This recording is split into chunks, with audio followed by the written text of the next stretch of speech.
Hello, അസ്സലാമു അലൈക്കും. ഇന്ന് വന്നിട്ടുള്ളത് 2009 മോഡൽ ഫോർച്യൂണർ കൊണ്ടാണ്. അത് 4x4 അന്ന് ഒറ്റ ഓപ്ഷനേ വരുന്നുള്ളൂ.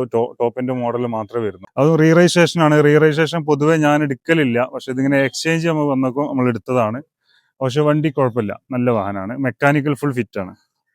പിന്നെ അതുപോലെ തന്നെ റീപ്ലേസ് ആയിട്ട് ഒന്നുമില്ല. 2023 വരെ ഫുള്ള് കമ്പനി സർവീസ് ഉണ്ട്. 2023 ശേഷം ഷോറൂമിൽ കയറ്റിയിട്ടില്ല. ഷോറൂമിൽ റീപ്ലേസും കാര്യങ്ങളൊന്നും കാണിക്കണില്ല. പക്ഷെ മെയിൻ ഗ്ലാസ് റീപ്ലേസ് ചെയ്തിട്ടുണ്ട്. അത് പുറത്തുനിന്നായിരിക്കാം, ഷോറൂമിൽ കാണിക്കുന്നില്ല. അതുപോലെ തന്നെ ഇത് ടൈപ്പ് 2ലേക്ക് കൺവേർട്ട് ചെയ്യുന്നവർക്കാണെങ്കിൽ ഏറ്റവും ബെറ്ററാണ്. കാരണം ഇതിന്റെ ഹെഡ്ലൈറ്റും ഗ്രില്ലൊക്കെ ചെറുതായിട്ടൊന്ന് മങ്ങിയിട്ടുണ്ട്. അപ്പോൾ അതൊക്കെ മാറ്റി റീപ്ലേസ് ചെയ്ത് ടൈപ്പ് 2ലേക്ക് കൺവേർട്ട് ചെയ്യാൻ ഏറ്റവും ബെറ്റർ. അങ്ങനെ നോക്കുന്നവർക്കാണ് ഏറ്റവും ബെറ്റർ ആണ്. മെക്കാനിക്കൽ ഫുള്ള് ഫിറ്റാന്ന് ഞാൻ പറഞ്ഞു. ഇൻഷുറൻസ് പുതിയതാണ്. 2030 വരെ ടാക്സ് വരുന്നുണ്ട്. അതുപോലെ ഈ വണ്ടിക്ക് ഇതുവരെ റെസ്റ്റും കാര്യങ്ങളൊന്നുമില്ല. നല്ലൊരു ക്വാളിറ്റി ഉള്ള വാഹനമാണ്. നമ്പറായ വണ്ടിനെ അപേക്ഷിച്ച് നോക്കുകയാണെങ്കിൽ അത്യാവശ്യം നല്ല ക്വാളിറ്റി ഉണ്ട്. എവിടെയും റെസ്റ്റോ കാര്യങ്ങളോ ഒന്നുമില്ല. സീറ്റ് കവറൊക്കെ ഒന്ന് ചെറുതായിട്ട് മാറ്റേണ്ടി വരും. വേറെ പ്രശ്നങ്ങളൊന്നും ഇല്ല. അപ്പോൾ ഇത് നമ്മൾ ആകെ ചോദിക്കുന്ന ഈ വണ്ടിക്ക് 6,65,000 രൂപയാണ്.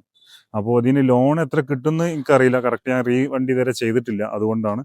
അപ്പോൾ അതിനെപ്പറ്റി അറിയുന്നവരാണെങ്കിൽ സംസാരിക്കാം. നമുക്ക് കൂടുതൽ ഡീറ്റെയിൽസോ കാര്യങ്ങളോ അറിയുന്നുണ്ടെങ്കിൽ എൻ്റെ നമ്പറുമായിട്ട് കോൺടാക്ട് ചെയ്യാം.